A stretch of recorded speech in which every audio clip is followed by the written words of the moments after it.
आज तक सिर्फ एक ही पिंड पर लैंड किया है और वो है चांद। लेकिन भविष्य में वो दूसरे ग्रहों पर भी लैंड करना चाहता है, जिसके लिए वो दिन रात काम कर रहा है।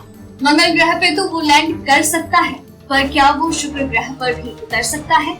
शुक्र ग्रह यानी वीनस इतना खतरनाक ग्रह है कि उस पर लैंड करना संभव ही नहीं है। और मार्स यानी मंगल ग्रह पर हम स्पेस सूट पहनकर आराम से लैंड कर सकते हैं। वहीं मरकरी यानी बुध ग्रह का भी वीनस जैसा ही हाल है। पर जुपिटर, सैटर्न, नेपच्यून और यूरेनस क्या है, उनका क्या हाल? वहाँ तो गैस की जमीन है, तो वहाँ पर लैंड कैसे करेंगे? वैसे ये काम काफी मुश्किल है।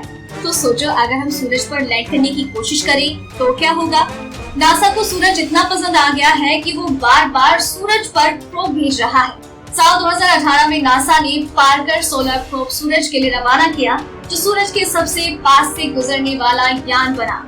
जब वो सूरज के नजदीक था तो सूरज और पार्कर सोलर प्रोब की दूरी सिर्फ 62 लाख किलोमीटर थी। क्या हो अगर हमें और भी करीब जाना हो? सूरज पर लैंड करने से पहले हमें एक सफर तय करना होगा। तो चलिए हम अपनी स्पेसशिप पर बैठकर सूरज की ओर निकलते हैं। कई साल का सफर तय करने के बाद हम सूरज पर सिर्फ 1 करोड़ किलोमीटर दूर है। लेकिन हम सूरज के सोलर कोरोना यानी कि सूरज के एटमॉस्फेयर के आउटर लेयर में है। यहाँ पर तापमान ज्यादा नहीं बल्कि 10 लाख डिग्री सेल्सियस है, मतलब लावा से 900 गुना ज्यादा गर्म। पर हमारी स्पेस शिप में हीट शील्ड लगा है, जो सूरज की 99.9% हीट को रिफ्लेक्ट कर रहा है, जिससे हमारी स्पेसशिप पर 1000 डिग्री सेंटीग्रेड हीट पड़ रही है, जिससे ये कई उपकरण पिघल सकते हैं। पर साइंस की इस दुनिया में हर चीज का जुगाड़ है। हमने स्पेसशिप के ऊपर ASI कोटिंग दी है कि जिससे कि शिप के अंदर तापमान नॉर्मल रहे और हमारा स्पेसशिप तेजी से सूरज की ओर आगे बढ़ रहा है। और अब हम सूरज से सिर्फ 3000 किलोमीटर दूर हैं। ये सूरज की दूसरी लेयर है, जिसे क्रोमोस्फेयर कहा जाता है। यहाँ पर आप देख सकेंगे कि सूरज गैसेस के लपेटे छोड़ रहा है, जो कि हजारों किलोमीटर दूर तक फैली है और इनका तापमान 10,000 डिग्री सेल्सियस तक हो सकता है। क्रोमोस्फेयर का तापमान 20,000 डिग्री सेल्सियस होता है, जो कि सोलर कोरोना के तापमान से कम है। और सिर्फ सोलर कोरोना ही इतना गर्म क्यों होता है? अब हम सूरज की नेक्स्ट यानी कि फोटोस लेयर में हैं। ये सूरज की सतह है जिसे हम धरती से देखते हैं। यहाँ पर आपका वजन काफी ज्यादा हो जाएगा, क्योंकि यहाँ पर सूरज की ग्रेविटी आप पर असली प्रभाव देगी। अगर धरती पर आपका वजन 75 किलो था, तो वही सूरज पर आपका वजन हो जाएगा 2000 किलो, जो कि गेंदे के वजन के बराबर है। यानी इतनी ज्यादा ग्रेविटी के कारण हमारी हड्डियां टूट जाएंगी और सारे ऑर्गन्स की चटनी बन जाएगी। लेकिन अगर आप इस स्थिति में बच पाए और यहाँ पर उतरने यानी कि लैंड करने की कोशिश करेंगे, तब भी आप लैंड नहीं कर पाएंगे, क्योंकि सूरज की सतह पर धरती की तरह ठोस नहीं है।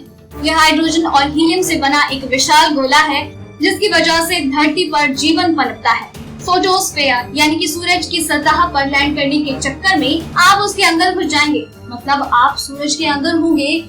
आप यहाँ पर कुछ काले धब्बे ही देखेंगे, जिन्हें सनस्पॉट कहा जाता है। ये सनस्पॉट लगभग पृथ्वी के साइज के होते हैं।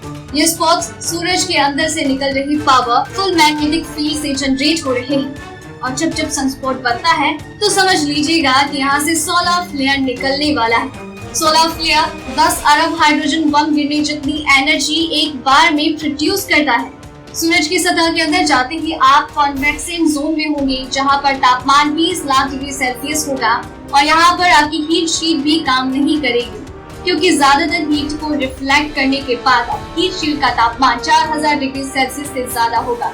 आपको बता दें कि हीट शील्ड के लिए टाइटेनियम कार्बाइड की मदद ली जाती है, जो कि अधिकतम 4000 डिग्री सेल्सियस की हीट को सह सकता है। सूरज की सतह को 2 लाख किलोमीटर अंदर रेडियो एक्टिव जोन कहा जाता है। ये सूरज के सबसे अंदर फिक्स्ड लेयर है। यहाँ पर दबाव पृथ्वी के वातावरण से 10 करोड़ गुना ज्यादा है। ये इतना ज्यादा है कि ये लाइट से भी क्रॉस नहीं किया जा सकता है।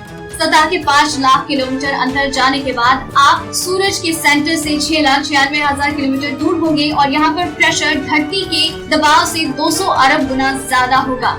यहाँ पर एटम्स एक दूसरे के इतने पास होते हैं कि वहाँ की डेंसिटी लोहे से 10 गुना ज्यादा है। वही तापमान 1.5 करोड़ डिग्री सेल्सियस है।